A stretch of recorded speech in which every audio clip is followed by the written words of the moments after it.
En Gálatas capítulo 5,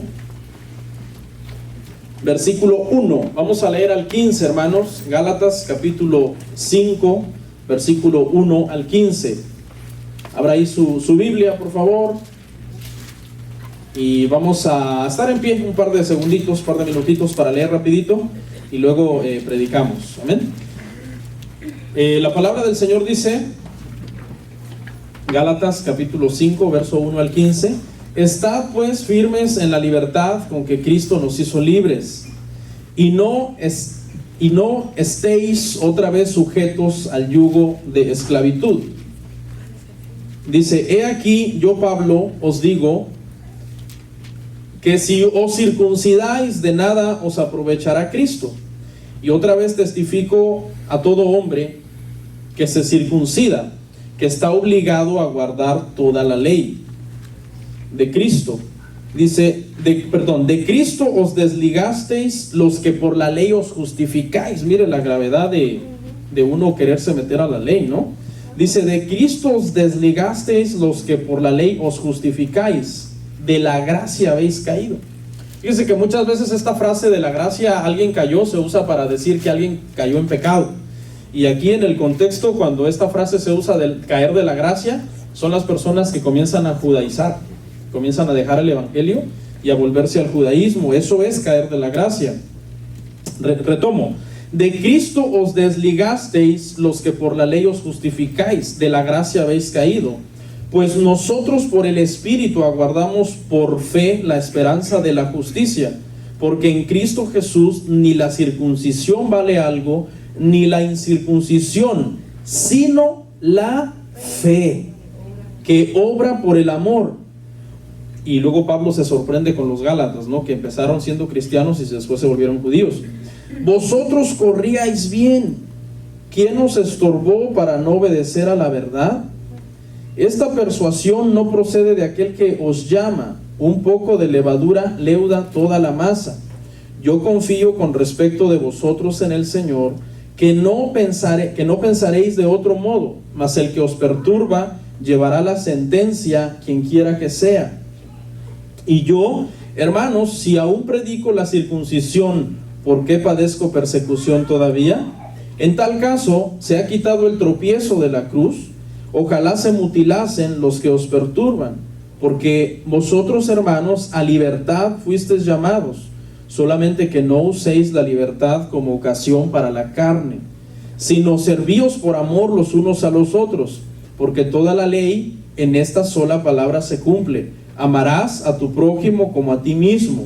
Pero si os mordéis y os coméis unos a otros, mirad también que no os consumáis unos a otros. Vamos a orar. Ayúdanos, Padre, para poder predicar tu palabra. Ayúdanos, Señor, porque sin tu sabiduría no lo podemos hacer, y sin tu gracia. Ayúdanos, Padre, para hablar la verdad, para hablar lo que es, para enseñar lo que es correcto, agradable delante de ti, porque en el entendimiento, Padre, de la doctrina correcta está, Padre, nuestra madurez, nuestro crecimiento, aún nuestra misma salvación, ya que por la palabra somos santificados, somos perfeccionados en ti. En el nombre de Jesús, amén. Pueden sentarse, hermanos. Gloria al Señor. El día de hoy, hermanos, el tema se llama libertad cristiana. Vamos a ver qué es la libertad cristiana y cómo los cristianos debemos de caminar en esa libertad que Cristo nos vino a dar. ¿Ok? Ahora, la libertad cristiana nos ayuda muchísimo porque nosotros vamos alcanzando una madurez y un criterio en temas que la Biblia no aborda explícitamente. Hay temas en la Biblia que no son explícitos. Entonces, con respecto a esos temas que no son explícitos, es bien importante que nosotros desarrollemos un criterio, una madurez para tomar decisiones. Si nosotros podemos, ¿qué vamos a hacer con respecto a esas cosas, a esos temas o a esas situaciones? Y aquí es donde debemos de tener mucho cuidado, porque Pablo le dice a los Gálatas: tengan cuidado, no sea que ustedes, por decir que son libres en Cristo, acaben dándole lugar a su carne y acaben cometiendo cosas y haciendo cosas que a Dios no le agradan. ¿Ok? Entonces, básicamente, hermano, la libertad cristiana consiste en que nosotros como creyentes vamos desarrollando una madurez y vamos desarrollando criterios bíblicos, escuche, criterios bíblicos con respecto a temas que la Biblia no aclara. Hay muchos temas que la Biblia no aclara, sino que los toca quizás a grandes rasgos, o algunos otros temas no son explícitos, sino que están implícitos dentro de algunos otros mandamientos. Y ahí es donde debemos de tener cuidado, hermano, porque la línea entre libertad en Cristo y libertinaje de la carne es una línea muy delgada. Es una línea en donde cualquier momento una persona se puede desviar y comenzar a hacer uso de su libertad cristiana, pero al extremo, y caer en pecado. El otro riesgo está en que una persona no haga uso de su libertad cristiana y se vuelva un legalista, se vuelva una persona religiosa que para él todo es pecado. Todo es pecado y todo es pagano y todo es del diablo. ¿Por qué? Porque con respecto a temas que no son claros en la Biblia, toman una postura de legalismo. Pero repito, el otro extremo está en que la gente se vuelva libertina y diga, no, esto la Biblia no lo aclara muy bien, ahí como que dice en Levíticos algo, pero que no aplica porque es de la ley, porque hay que tener cuidado, Una cosa que digamos que no estamos bajo la ley, y otra cosa es ser antinomianistas, ¿no? Que es un movimiento que solamente usan el Nuevo Testamento. Tengamos mucho cuidado en ser balanceados, porque obviamente la ley es la promesa de la venida de Cristo, las profecías del que Él había de venir. Obviamente hay cosas que están ya abolidas y hay otras cosas que están vigentes. Por ejemplo, no matarás, está vigente, por supuesto, ¿no? Ok, ahora vamos a ir un poco al contexto en el que Pablo le está hablando a los hermanos de los Gálatas antes de entrar a nuestro tema. Galacia, hermano, la iglesia de Galacia se caracterizó, hermano, porque tenía un problema fundamental. En esta iglesia había un problema, y el problema era que muchos maestros que venían a la iglesia querían traer una doctrina judaizante, que los hermanos se volvieran otra vez a los rudimentos de la ley, a guardar días, fiestas, celebraciones judías, a guardar dietas judías, a guardar observaciones quizás que fueron exclusivas para los levitas, para la santidad de los sacerdotes, como no comer ciertas cosas, no tocar ciertas cosas, etc. Y entonces eso se había metido en esta iglesia, en la iglesia de Galacia. Estaban judaizando bastante, hermano. Eso es un problema eso hoy en la iglesia cristiana. Es un problema que se está poniendo un poco crítico, hermano, porque este movimiento, hermano, se está metiendo mucho a la iglesia cristiana y prácticamente están como diciendo, no, espérate, la gracia no es suficiente, Cristo no es suficiente. Y son clásicas. Usted puede identificar una iglesia así bien fácil. Hay gente que ya llega así con su talit para orar, y está mucho lo de los shofares, ¿no? Todo tiene que ver con shofares, y hay gente que ya se quiere poner un gorrito así judío y todo, y se cambia ya todos ya no quieren hablar español, ya quieren hablar solo hebreo, etcétera, etcétera. Estoy comentando esto, aunque esto no es mi tema, pero vamos a retomar ahí en el verso 2, Gálatas 5, 2 al 4. Esto nada más es un paréntesis, porque no vamos a hablar de eso. Pero escuche lo que Pablo le dice, hermano, a los gentiles de Galacia. Les dice así: he aquí yo, Pablo, os digo que si os circuncidáis, de nada os aprovechará Cristo. Porque usted sabe que la circuncisión era el pacto de Abraham, y para ser judío injertado al pueblo israelita tenías que circuncidarte, que consistía en hacer el corte del prepucio de todos los hombres, de todos los varones. Entonces Pablo les está diciendo a los Gálatas: pero ¿para qué van a hacer eso? Si el sacrificio más grande que los va a hacer salvos a ustedes ya se hizo, y es Cristo. Y si ustedes se circuncidan, ¿de qué les va a aprovechar Cristo? Dice: y otra vez testifico a todo hombre que se circuncida, que está obligado a guardar toda la ley. De Cristo os desligasteis los que por la ley os justificáis, de la gracia habéis caído. Hay que tener cuidado con este movimiento. De hecho, esto no es un movimiento cristiano, ¿ok? No tienen absolutamente nada que ver con el cristianismo. Es un movimiento de otra religión. Esto es otra religión prácticamente.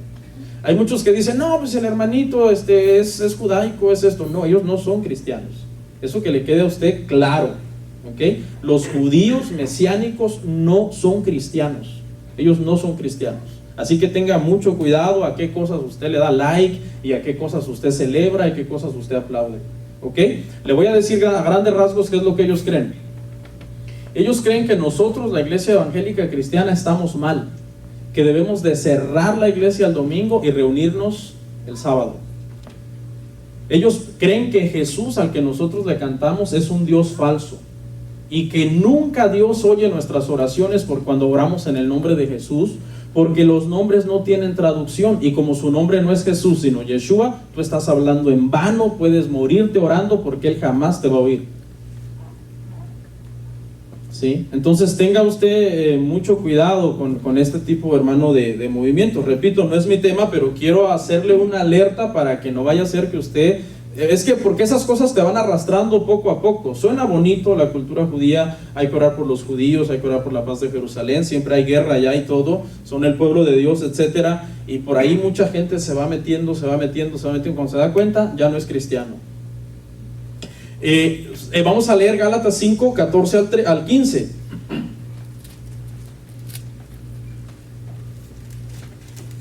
Sabe que yo recibo bastantes ataques por predicar estos temas. Ustedes tal vez no se dan cuenta, pero hay personas que me atacan porque yo digo estos temas, ¿sí? Escuche, Gálatas 5, 14 al 15. Porque toda la ley en esta sola palabra se cumple: amarás a tu prójimo como a ti mismo. Pero si os mordéis y os coméis unos a otros, mirad también que no os consumáis unos a otros. Como decía yo hace unos días, ¿no? ¿De qué sirve amar tanto a Israel y amar tanto la ley? Obviamente hay que amar la ley y todo, pero es importante que con ese amor vaya el amor hacia nuestro prójimo, hermanos, ¿ok? Pero bueno, vamos a entrar al tema. Nada más les estoy mostrando un poco el contexto para que entendamos cómo cuando Pablo le dice a los Gálatas, usen su libertad cristiana pero no se vuelvan libertinos, aunque aquí en este contexto se está refiriendo a que, ok, fiestas judías, costumbres judías, tradiciones judías no tienen que estar sometidos a eso, pero eso tampoco significa que se van a ir al otro extremo y celebrar la danza a los ídolos y comer sacrificado a los ídolos deliberadamente, sabiendo que había sido sacrificado a los ídolos, y participar en ritos paganos y todo eso. O sea, Pablo hace un llamado al balance. O sea, tampoco se quieran hacer judíos, pero tampoco se vuelvan unos gentiles llenos de pecado que participan en cosas del diablo. Balance. Ok, vamos a ver este tema, hermano, de la libertad cristiana. Lo vamos a abordar desde el punto de vista de los temas que a veces no son claros en la Biblia, no son claros, y que muchas veces quizás usted tiene dudas y tiene preguntas al respecto. Por ejemplo, ¿qué dice la Biblia acerca de la música secular y acerca del baile? ¿Ok?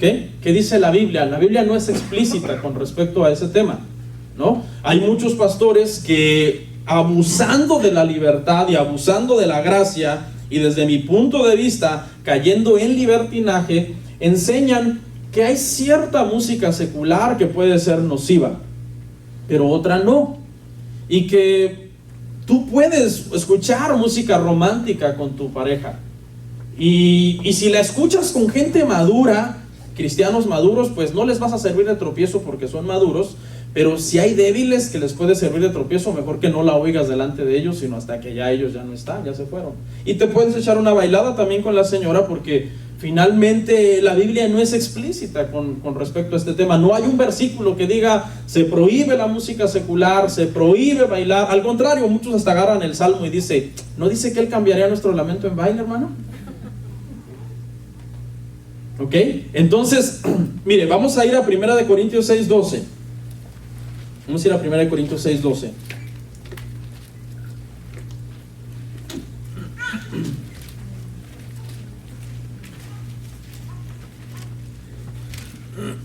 Dice así: todas las cosas me son lícitas, mas no todas convienen. Todas las cosas me son lícitas, mas yo no me dejaré dominar de ninguna. Ahora aquí todo o todas no es todas. Usted sabe, ¿no?, que la interpretación de la Biblia necesita tener un balance. Porque si este verso yo lo interpreto literalmente, todo me es lícito, pues entonces yo podría matar a alguien. Y como es lícito, no sería ni pecado, ni me meterían preso. ¿Verdad que no? ¿Verdad que sí es ilícito eso? ¿Es ilegal? ¿Es un delito? Entonces yo no puedo interpretar este versículo literalmente. Otra cosa, si yo cometo adulterio basado en este versículo, no, Pablo dijo, todo me es lícito, así que yo puedo cometer adulterio, ¿será? ¿No? Voy a destruir mi familia, voy a destruir mi vida, voy a hacer daño a un montón de gente si yo hago eso. Entonces la palabra aquí todo, cuando en el contexto, cuando Pablo le está hablando esto a los corintios, aquí la palabra todo es todas las cosas que quizás bíblicamente no hay un mandamiento que las prohíba, pero que sin embargo uno como cristiano debe de discernir si son buenas o son malas. A eso es a lo que Pablo se refiere aquí. O sea, Pablo lo que está diciendo, ok, hay cosas que quizás específicamente la Biblia no las condena como un pecado, pero la pregunta sería, dice Pablo al final, mas yo no me dejaré dominar de ninguna, es lo que Pablo dice. Porque Pablo sabe que en la Biblia hay suficientes escrituras para que nosotros quizás una cosa no está explícita, pero que la podamos deducir. La podemos deducir basado, hermano, en otras porciones de la Biblia que podemos leer. ¿Ok? Entonces aquí todo, hermano, no es todo. Porque muchos se agarran de este versículo para decir que se puede bailar, se puede oír música secular. Muchos dicen, las románticas no le hacen daño a nadie. Las románticas son bien chéveres para bailar con la esposa. Y yo sé que muchos aquí están pensando, pues sí, la verdad que no tiene nada de malo, ¿no? Ahora, vamos a seguir analizando el punto para ver, hermano, si de verdad eso a la luz de la palabra, hermano, es bueno. Por ejemplo, ¿qué tipo de música dice la Biblia que los cristianos oigamos? Dice que sean cánticos espirituales, Efesios 5:18. Dice que cantemos al Señor, alabando al Señor en nuestros corazones, con salmos, con himnos, con cánticos espirituales.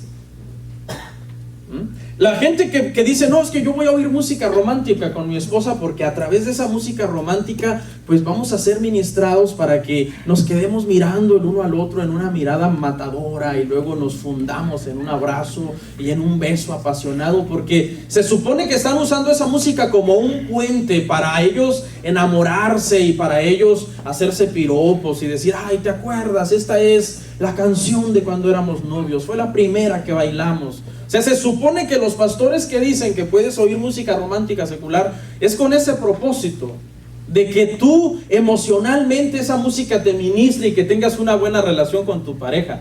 Pero es tan fácil de derribar esa enseñanza, es tan fácil de echarla al piso. ¿Sabe por qué? Porque ¿de qué le sirve a ese par de personas oír esa música romántica para ministrarse, para enamorarse, para hacerse piropos, si están mal espiritualmente? Sería 1000 veces mejor que los dos estén cantando cantos a Dios, de adoración a Dios, para que tengan un amor más sano y puro el uno al otro, a que se estén romantiqueando el uno al otro, y cuando venga otra persona que sea más romántica que la pareja, enamorarse mejor del otro. Dice Pablo, son lícitas algunas cosas. Estrictamente la Biblia no dice, no, son pecado. El Proverbio 31:15 dice que eso no se puede hacer. No, pero Pablo dice que no se dejará dominar de ninguna de esas cosas. Nos tenemos que preguntar eso, ¿no? ¿Qué dice la Biblia respecto a esto? Pero en otros versículos que quizás no son claros del tema, pero que está implícito. ¿Ok, hermanos? Ahora yo le voy a hacer una pregunta para que no nos vayamos al extremo. A ver si, basado en lo que yo les acabo de decir, si podemos discernir. En una boda, por ejemplo, en una boda cristiana, si el novio y la novia quieren bailar un vals, porque se acaban de casar, un vals, no una ¿cómo se llama? Una bachata, ¿no? Sino un vals.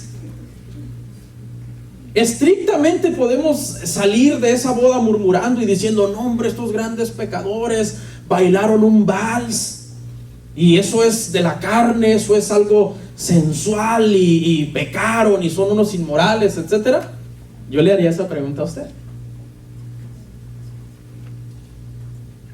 ¿Quién da más? No es pecado. ¿Por qué? Porque para empezar es un vals.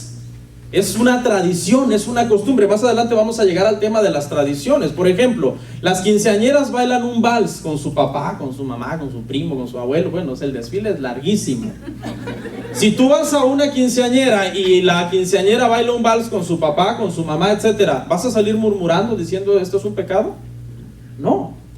Porque es una tradición, es una costumbre. ¿Hasta qué punto es malo? ¿Hasta qué punto esa cosa trajo un tropiezo espiritual a la persona? ¿Hasta qué punto eso contradijo los mandamientos de Dios, etcétera? Yo personalmente, yo no bailaría un vals en mi boda. Yo no bailaría un vals en mi boda. Me sentiría mal, me sentiría como incómodo, como avergonzado. Pero yo estoy echando mano de mi libertad cristiana, en donde yo digo, yo no lo quiero hacer. ¿Sí? Pero otra persona puede echar mano de su libertad cristiana y decir, bueno, esto estrictamente no es un pecado, yo lo voy a hacer. Sí, pero de ahí en fuera, porque acuérdense que los vals son una música clásica, ¿no? Que y no sé qué, no tiene ni letra, ¿no? Y es nada más para poder, no sé, es una tradición. Porque tampoco nos vamos a ir al extremo, hermano, que todas las tradiciones son pecado, que todas las costumbres son pecado. Es más, en muchas bodas cristianas se acostumbra a hacer un brindis, ¿no?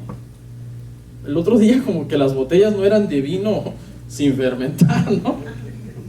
Yo vi unos hermanos ya bien felices por ahí. No sé, creo que hubo un error, no sé qué pasó con las botellas. No sé si al final se lo tomaron o no. Pero ¿es malo hacer un brindis en una fiesta? No, no es malo hacer un brindis. ¿No? Porque es una costumbre, es una tradición, es parte de la boda. ¿Ok? Entonces hay temas, hermano, que están implícitos dentro de otras cosas. Por ejemplo, hay un versículo en la Biblia que diga, ¿está prohibido usar minifalda y usar escote? ¿Hay un versículo? No hay ninguno. Ah, pues me voy a ir a comprar una, dicen las hermanas. No, porque la Biblia dice que la mujer vista decorosamente. Y la Biblia dice que los sensuales no tienen ¿qué? Al Espíritu Santo. La sensualidad es una forma de podernos dar cuenta si una persona es cristiana o no. Entonces mucha gente a veces abusa de la libertad cristiana y dice, no, pues últimamente la Biblia no prohíbe esto, no prohíbe aquello, yo lo puedo hacer. No, usted necesita buscar los otros versículos que hablan de ese tema para poder tomar una decisión con respecto a lo que va a hacer. Por ejemplo, ¿hay algún versículo que diga prohibido ir a los nightclubs? No hay ninguno, ¿verdad? Usted lo puede buscar desde Génesis, Apocalipsis, etcétera. Pero está implícito en el mandamiento que dice, no participéis de las obras infructuosas de las tinieblas. Está implícito en el versículo que dice, haciendo buen uso del tiempo porque los días son malos. ¿En qué te va a ayudar? ¿En qué te va a edificar estar en un lugar así? En un lugar donde hay inmoralidad, donde hay tentación, donde hay vicios. Por ejemplo, no existe ningún versículo que prohíba fumar. No hay ningún versículo en la Biblia que prohíba fumar, pero sí hay uno que dice que el cuerpo que tienes no es tuyo y que si tú lo destruyes, Dios te destruirá a ti. Y el cigarro sabemos que causa enfermedades y que causa destrucción y que causa muerte. ¿Ok? Entonces, hermano, con respecto a la música secular, yo le diría que el propósito detrás de la música secular y detrás del baile es sensualidad. Yo le diría que el baile, hermano, es una antesala para el sexo, ¿sí? Para eso las personas bailan, obviamente, esas músicas con letras y todo de sensualidad y todo de adulterio. Y prácticamente eso es lo que se esconde detrás de todo eso. Y eso lleva a otras cosas que más adelante las vamos a ver. ¿Ok? Vamos al punto 2 y luego vemos un poquito más de lo del baile. ¿Ok? Decía yo de las tradiciones, hermano. Por ejemplo, ¿qué dice la Biblia con respecto a las tradiciones o a las fiestas que los cristianos deben celebrar o que los cristianos no deben celebrar? Por ejemplo, acaba de pasar el Halloween, ¿no? Y ustedes saben que por ahí se armó una controversia porque un cristiano muy famoso dijo que está bien, que lo celebren. Y como es un cristiano que tiene pues mucha influencia, muy conocido pues por millones de seres humanos, yo no sé cuántos le harían caso. De aquí de la iglesia no creo, pero otra gente débil de otros lugares que quizás apenas está comenzando y dice, bueno, pues esto es el cristianismo, vamos a celebrar el Halloween. Su argumento del hermano es de que todas las fiestas son paganas en realidad. Navidad es pagana, la Pascua es pagana, San Valentín es pagano, aún el cumpleaños de usted es pagano. Porque si usted tiene el nombre del calendario, el día que usted celebra su cumpleaños, usted está celebrando un santo. Entonces, bajo ese argumento, él dice, si todo es pagano y hay muchas cosas paganas que hemos redimido para poder celebrar los cristianos, ¿por qué no redimimos el Halloween y también lo celebramos? Esa fue la lógica que él usó. Pero no, hermano, definitivamente eso está completamente descontextualizado, porque uno tiene que ver el trasfondo de cada tradición, el propósito que cada tradición tiene, en qué consiste cada tradición. Por ejemplo, ¿en qué consiste el Halloween? El Halloween consiste en brujería, espiritismo, invocación de muertos, ¿no? Es una fiesta oscura, es una fiesta que su propósito es ir adoctrinando a los niños ya para que se vayan metiendo en cosas de películas de terror, de cosas de miedo, que se vayan involucrando los niños en todo esto que tiene que ver con brujería, que tiene que ver con hechicería. ¿Ok? Entonces, el hecho de que los cristianos en la Navidad hagan una cena y se reúnan en Año Nuevo, o hagamos una conferencia para matrimonios el 14 de septiembre, hermano, eso no significa que podemos, el 14 de febrero, ¿verdad? Ya me perdí. Eso no significa que vamos a celebrar Halloween. ¿Por qué? Porque el propósito que tiene esta fiesta. Hay muchas, por ejemplo, con respecto a la Navidad, hay muchas iglesias demasiado legalistas que dicen que la Navidad es del diablo y que la Navidad es pecado, que el árbol es el árbol de acera, las esferas son cabezas de cristianos que estaban ahí colgadas en el árbol, y todo eso lo satanizan, ¿no? Pero nosotros sabemos cuál es el trasfondo. Bueno, es una fiesta que habla de lo que es el cristianismo, de lo que es el origen del cristianismo. No exactamente la historia es correcta, pero el propósito detrás de Navidad es hablar de que Cristo nació. ¿Es malo eso? No, no es malo. Cristo nació. Y lo más importante, como dice Pablo, que nazca en nuestros corazones, que es lo más importante. Pero hay iglesias que prohíben, hermano, que la gente se reúna, que la gente haga una cena, que la gente, hermano, haga un intercambio de regalos ese día. Eso no hay que irnos a los extremos, hermano. Dentro de la libertad cristiana nosotros podemos el 24 cenar con la familia. ¿A quién le estás haciendo daño? ¿Qué mandamiento estás, hermano, quebrantando? Por ejemplo, el 14 de febrero, si tú le das chocolates a tu esposa, ¿es malo? Para ella sí. Sí, para ella sí, porque la engorda, dice. Si le das flores, ¿es malo? Si la llevas a cenar, ¿es malo? No, es bueno. O sea, alguien te va a condenar y te va a decir, uy, pero ese es San Valentín, y San Valentín es un santo. Y tú dices, pero si yo no le estoy poniendo flores al santo, sino a mi señora. ¿Sí? Porque repito, hay gente, hermano, que no usa la libertad cristiana, y eso es caer en legalismo, y el legalismo es uno de los peores errores que un cristiano puede cometer, hermano. El legalismo te separa de Cristo, te separa del verdadero entendimiento de lo que es el evangelio. Así que tenemos que aprender, hermano, a caminar en nuestra libertad cristiana sin llegar a la carne. Por ejemplo, si tú te reúnes el 24 a hacer una cena con tu familia, hacen una oración, le dan gracias a Dios, hacen un intercambio de regalos, etcétera, todo eso está bien, en ningún momento hubo pecado. Pero si dices, bueno, pues echémonos unas cervezas, ¿no?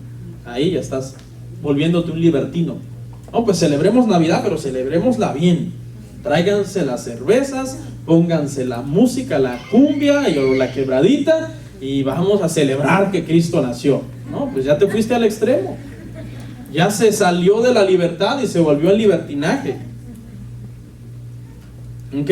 Las bodas, por ejemplo, hermano, hay mucha gente que es muy legalista con respecto a las bodas y dice, no, yo no me quiero casar por ninguna tradición romana. No, porque todo eso de Roma, todo eso es del diablo, y yo no quiero que me pongan el lazo, yo no quiero que me pongan todo lo que se acostumbra, ¿no? Que el intercambio de los anillos y que todo eso, y no, yo no quiero nada de eso, porque todo eso es romano, y todo lo que es romano es pagano, y es sucio, y es de brujería, y es de hechicería. Eso es un extremo, hermano, ¿no? Pues la gente se puede casar y tranquilo, el lazo es algo simbólico, no es de que ya van a quedar atados y amarrados, ni nada de eso. Hacen su intercambio de anillos, de Biblia, de arras, etcétera. No se vayan al extremo. Yo conocí a unas personas que con tal de no tocar nada de lo romano hicieron mejor una boda judía, con kipá y todo, y se le dio la oración sacerdotal en hebreo y todo. No, porque todo lo romano es sucio. O sea, nosotros sabemos, hermano, que obviamente de Roma han salido un montón de tradiciones malas, ¿no? O sea, ¿cómo se va usted a poner a celebrar el Día de Todos los Muertos? De todos los santos, ¿cómo le llaman al Día de los Muertos? Que es una tradición romana.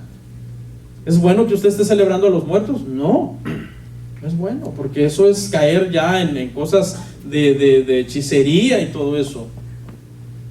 ¿Ok? Pero si usted celebra a alguna cosa, ¿me entiende? Como su cumpleaños, por ejemplo, que puede ser que tenga un trasfondo romano, no está pecando, hermano. No es usted testigo de Jehová. Los testigos de Jehová son los que no celebran su cumpleaños. No quieren honrar la bandera, ni cantar el himno nacional, ni ser patrióticos, porque dicen que todo eso es pecado. Es un error de legalismo, hermano. ¿Okay? ¿Qué dice la Biblia acerca de los tatuajes? Punto número 3. Levítico, abra por favor Levítico 19:28.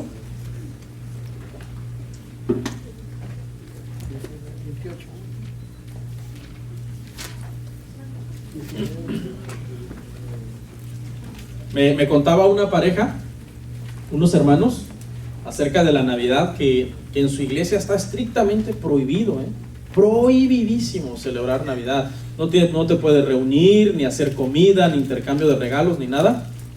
Pero me decía el hermano, dice, un poco jocosamente dice el hermano, pero yo descubrí por qué, pastor. Dice, porque en enero, el primer domingo de enero, nos quitaban el dinero.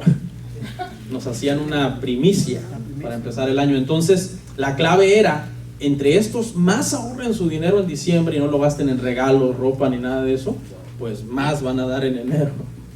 A modo de chiste, pero bueno. Levítico 19:28, lo tiene. Dice, no haréis rasguño en vuestro cuerpo, dice, por un muerto, ni imprimiréis en vosotros señal alguna, yo Jehová. Obviamente aquí sabemos, hermano, que hay gente que ya se hizo tatuajes antes de ser cristiano, y pues bueno, no le queda otra, ¿no? A menos que tenga mucho dinero, con un láser se los quite. Pero escuche, para los que somos cristianos, hay muchas iglesias que dicen que los tatuajes no son pecado. Dicen que este versículo no sirve para hablar de los tatuajes, porque cuando tú lees el contexto, este versículo habla también de que no te podías rasgar la punta de la barba, o sea que todos deberíamos de andar barbones, y que no te puedes hacer ninguna trenza, o sea que las hermanas no se podrían hacer ninguna trenza ni nada de eso, aunque ese versículo era para hombres, ¿no? Leyes de santidad para los sacerdotes, es el título que tiene arriba. Pero ellos dicen que como lo demás está obsoleto, o que lo de la barba está obsoleto, y lo de esa de las tonsuras está obsoleto, por lo tanto lo del tatuaje también está obsoleto, es de la ley. Eso lo prohibieron a los judíos en la ley, pero nosotros, dicen, nos podemos hacer tatuajes, nos podemos poner pues un Cristo, una cruz, una Biblia, una cita bíblica, etcétera, y no pasa nada. Según ellos no es pecado. Y cuando nos oyen a nosotros, por ejemplo, una iglesia que decimos, no, los tatuajes no son buenos, son pecado delante de Dios, dicen, no, ese es un legalista. Esa gente son ignorantes, son legalistas. Pero el mismo versículo que dice, hermano, que el cuerpo no es nuestro y que es templo y morada del Espíritu Santo, es el mismo versículo que se puede usar para deducir que los tatuajes son pecados y que están prohibidos en la Biblia. Y tengan cuidado, todos los jovencitos aquí, en su momento les va a entrar el deseo de ponerse un tatuaje. Depende, claro, con quién se junten y con quién anden, porque dice un dicho por ahí, dime con quién te juntas y te diré quién eres, ¿no? Los tatuajes, hermano, le voy a mencionar algunas cosas de por qué no te edifica ponerte un tatuaje. En primer lugar, las personas que se buscan poner un tatuaje están buscando ser sensuales, o sea, es buscar atraer miradas, presumir el tatuaje, presumir quizás de muy bravo, o de muy guapo, o de muy inteligente, etcétera. Detrás de los tatuajes, siempre detrás de los tatuajes va a estar involucrada la sensualidad, es decir, sentirse deseado por otros. ¿Qué más? También muchas de las personas se hacen tatuajes por imitar a otros o buscar pertenecer a un grupo. No, pues yo pertenezco al grupo de las muchachas que todas hicieron un tatuaje aquí en la espalda, aquí donde acaba la espalda, Y pues para que yo pertenezca al grupo, pues yo también me voy a poner un pantalón a la cadera que se me logre ver esa mariposa que me dice allí, y pues para estar igual que ellas, yo también me lo voy a hacer. O los varones pueden caer también en eso del pandillerismo y que bueno, no, que yo también me voy a poner el número ahí, el número de mi mara, porque pues así yo pertenezco al grupo y se van a dar cuenta que estoy con ellos. Los tatuajes además te pueden traer enfermedades, ¿ok? Muchas personas sufren muchísimas enfermedades por medio de los tatuajes. Puedes ser infectado, puedes sufrir problemas de cicatrización, ¿no? en la piel a la hora de ser tatuado. Los tatuajes te pueden cerrar puertas de trabajo, porque tienen un estigma de que es para los vagos, de que es para la gente que son rebeldes, es sinónimo de rebeldía, de irresponsabilidad. Si le das trabajo es más probable que te robe el tatuado que el que no tiene tatuajes. Obviamente esa es una forma de verlo, ¿no? No siempre va a ser así, ¿ok? Te van a catalogar como delincuente. Y sobre todo también al final, ¿qué vas a hacer cuando estés viejo y el tatuaje se desfigure, se deforme? ¿No? Quizás te habías hecho un león así bien tremendo cuando eras joven, ¿no? Porque la carne estaba toda estirada y todo, y el león ahí tremendo. Pero ya cuando estés bien viejito, todo pasita, todo arrugado y hagas así, el león va a parecer un perro sarnoso. Es la verdad, porque el cuerpo cambia, el cuerpo se arruga, ¿no? La piel se cae, ya el león después está con la boca caída así. Y lo más probable es que todas las personas que en su adolescencia, cuando antes de que todavía aquí les madurara más, se hicieron un tatuaje o se hicieron algo, cuando crezcan y maduren se arrepientan. Eso es lo más probable. Ay, ¿por qué me hice esto? Yo tengo un amigo que él se hizo muchos tatuajes. Somos amigos todavía, a pesar de que él no viene a la iglesia y todo. Pero él, cuando ya se arrepintió que estaba grande, agarró un cuchillo caliente y se tuvo que quemar.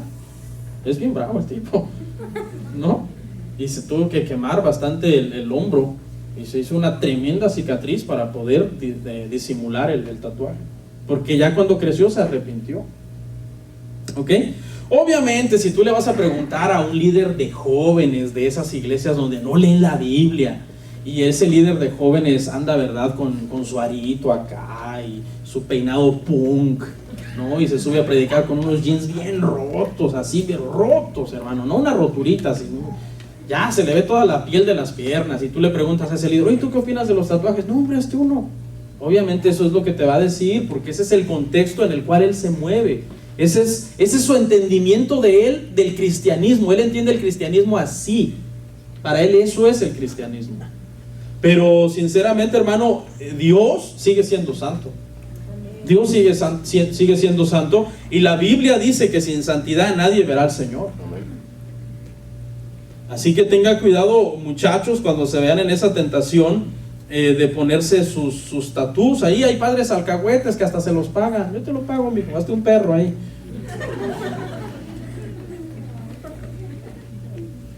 Entonces, hermano, tengamos cuidado. La Biblia no es explícita. Aquí no dice, por ejemplo, tatuajes, pero hay muchos versículos implícitos que dicen que no es correcto hacer eso, atentar contra el cuerpo.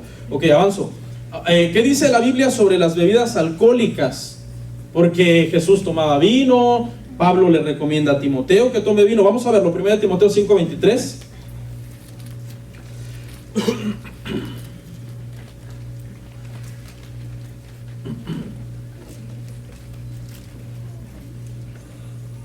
¿Lo tiene?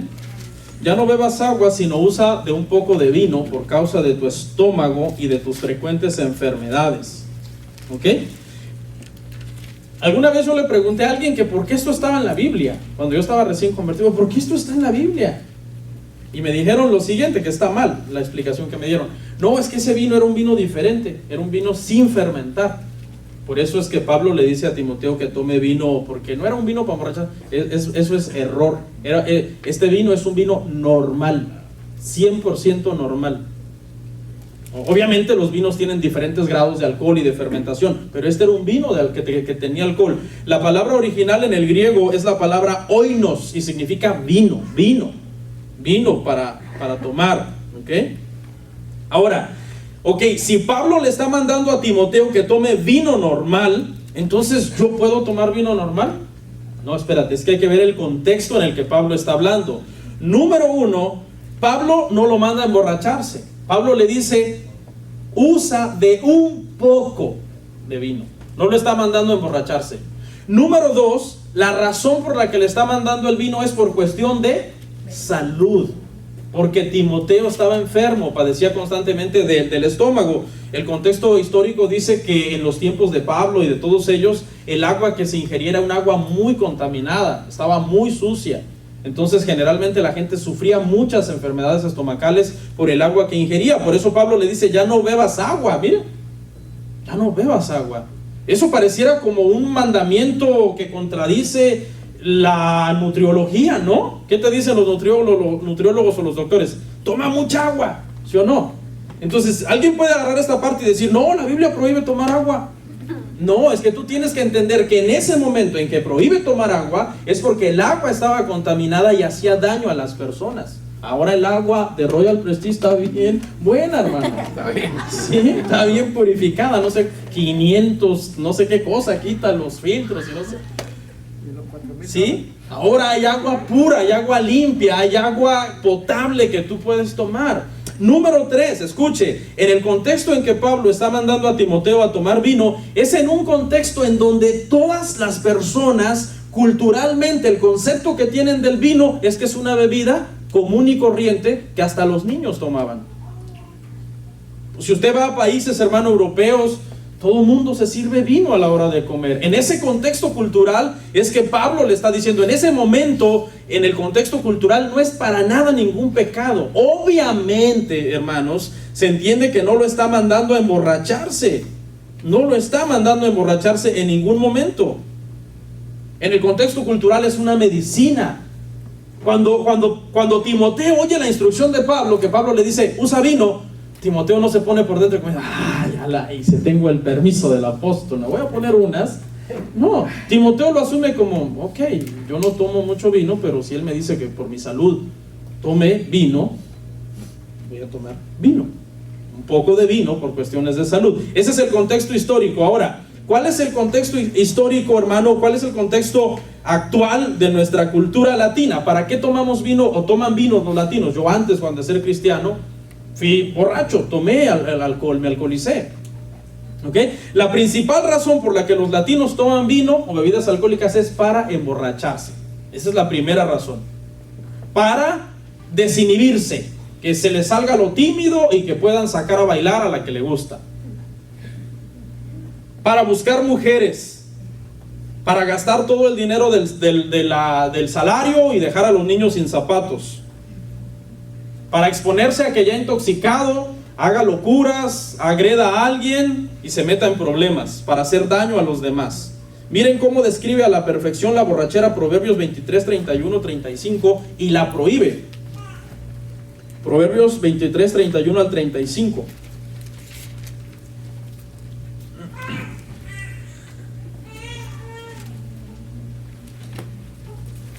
¿Lo tiene? Amén.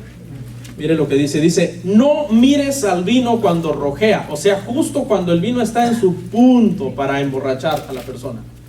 Cuando está en su punto de fermentación para emborrachar, dice Salomón, inspirado por el Espíritu Santo, no lo mires. Luego que sigue diciendo, cuando resplandece su color en la copa, escuche, se entra suavemente, mas al fin como serpiente morderá. Y como áspid dará dolor. Tus ojos mirarán cosas extrañas. ¿A quién le pasó eso? ¿No? Cuando antes de ser cristianos, obviamente, ¿no? Pues ayer, pastor. ¿No?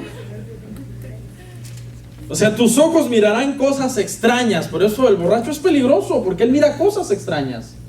De repente tú estás platicando, ¿por qué me insultas? No, es que no te estoy insultando. No, pues no me insultaste ahorita, pero ahorita que me acuerdo me las debes de la otra vez. Los típicos borrachitos que se pelean por lo que habían hablado la vez pasada. No, el vino te enloquece. Cuando una persona llega a un nivel de intoxicación muy alto, ya todo le da vueltas. Dice que tienen que bajar el pie de la cama para hacer tierra y que se detenga el universo, ¿no? Porque el universo alrededor está girando. Dice, y escuche la siguiente parte, y tu corazón hablará perversidades. Perversidades, eso es lo que una persona habla, ya no tiene control de lo que está hablando. Serás como el que yace en medio del mar, como el que está en la punta de un mastelero, y dirás, me hirieron, mas no me dolió. No, pues está bien anestesiado. Me azotaron, mas no lo sentí. Y ahí viene la famosa, me la voy a curar. Mira, aquí está en la Biblia. ¿O cómo le llaman ustedes, hermanos, a eso de la cura? En Centroamérica, ¿cómo le llaman? ¿Están de goma? ¿Sí? No, pero la goma es la resaca, ¿no? La cruda. Pero curársela es otro. La curársela es la acción de volver a tomar para sanarse. Eso no lo practican ustedes. Bien, qué bueno. No lo practican. Escuche, aquí está, mire, dice, cuando despertare, aún lo volveré a buscar. ¿No? Que es para, decimos en mi país, para curársela. Pues, o sea, se vuelve un ciclo. El borracho cae en un ciclo, un vicio que lo va destruyendo poco a poco. Ya que está borracho, ve cosas extrañas, habla incoherencias, habla perversidades, ofende a los demás, se gasta el dinero. Pues obviamente la primera mujer que se le presente, no le importa quién sea, va a ser infiel a su pareja, o viceversa. ¿Usted cree que le va a importar decir, este es el dinero de mis hijos, ya que está borracho? No, dice, tráiganse las otras y yo invito, y yo pago. Porque ya no es él, ya está perdido, hermano. Y es bien triste esta situación, hermano, de la borrachera. Está estrictamente en la Biblia prohibida, y hay un versículo explícito que destituye a los borrachos del reino de Dios. Vaya conmigo a 1 Corintios 6:10.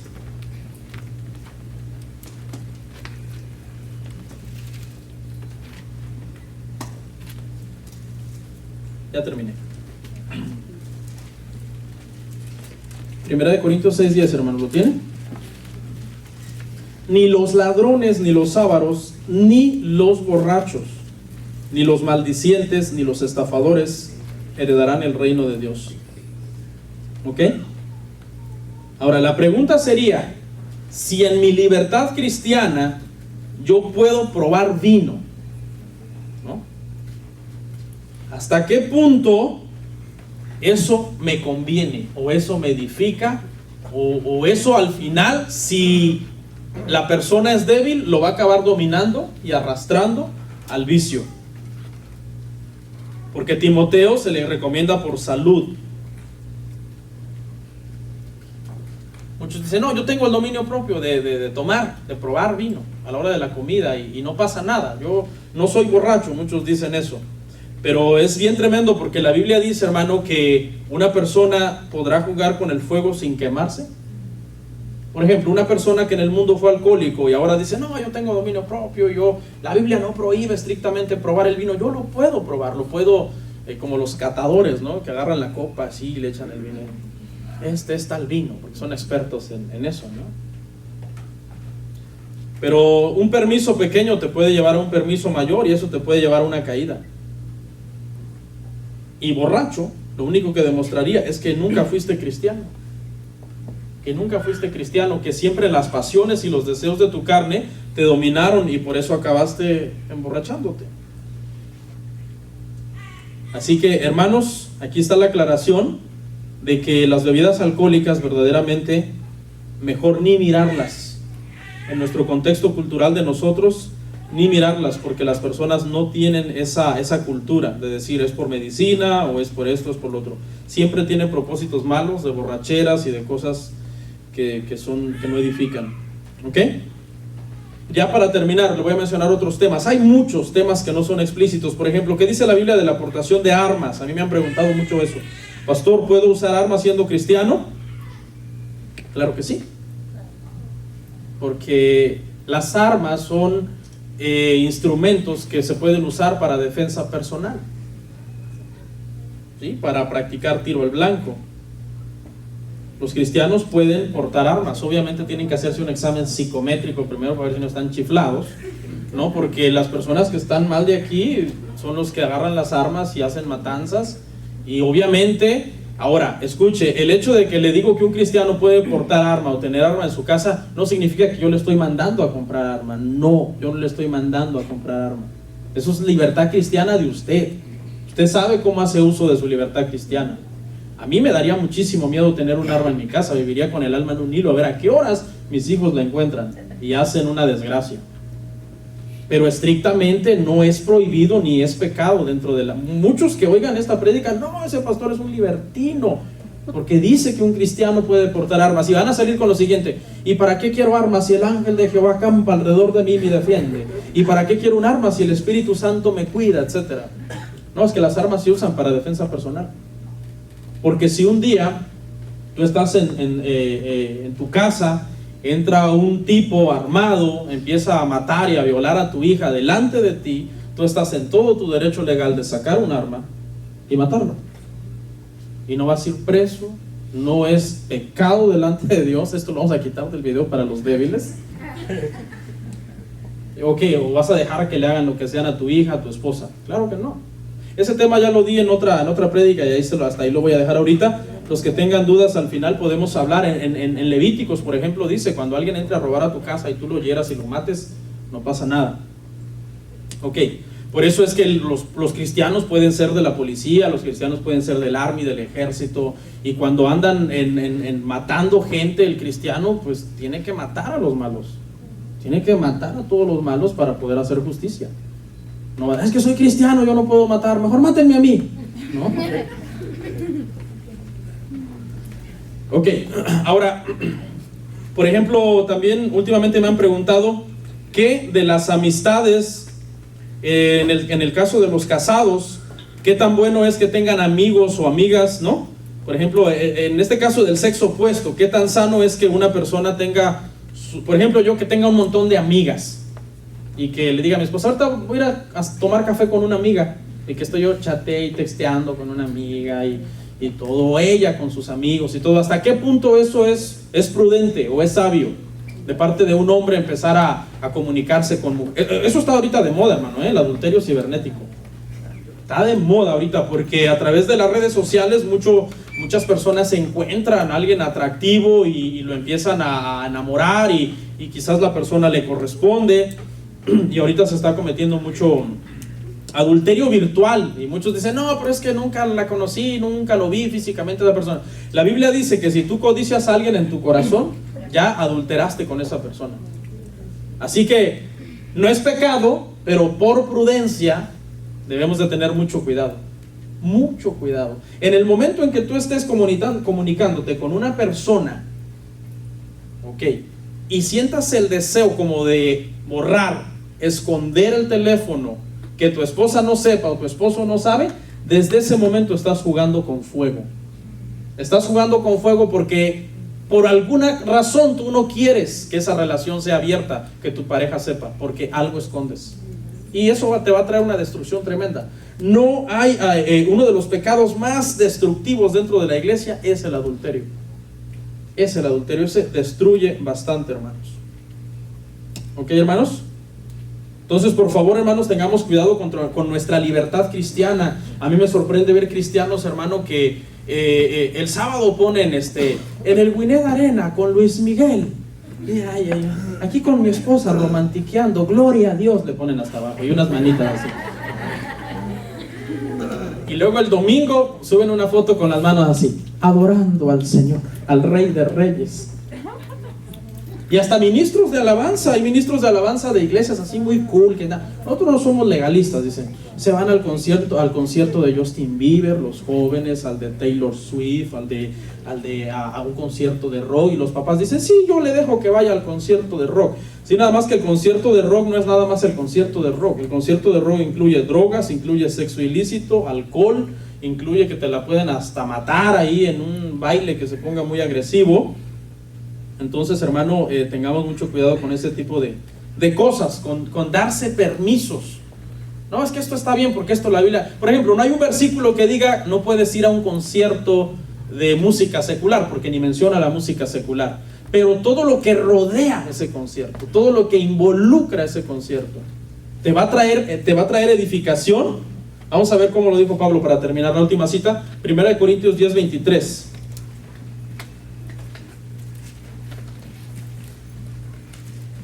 Ya es la última y ya cerramos.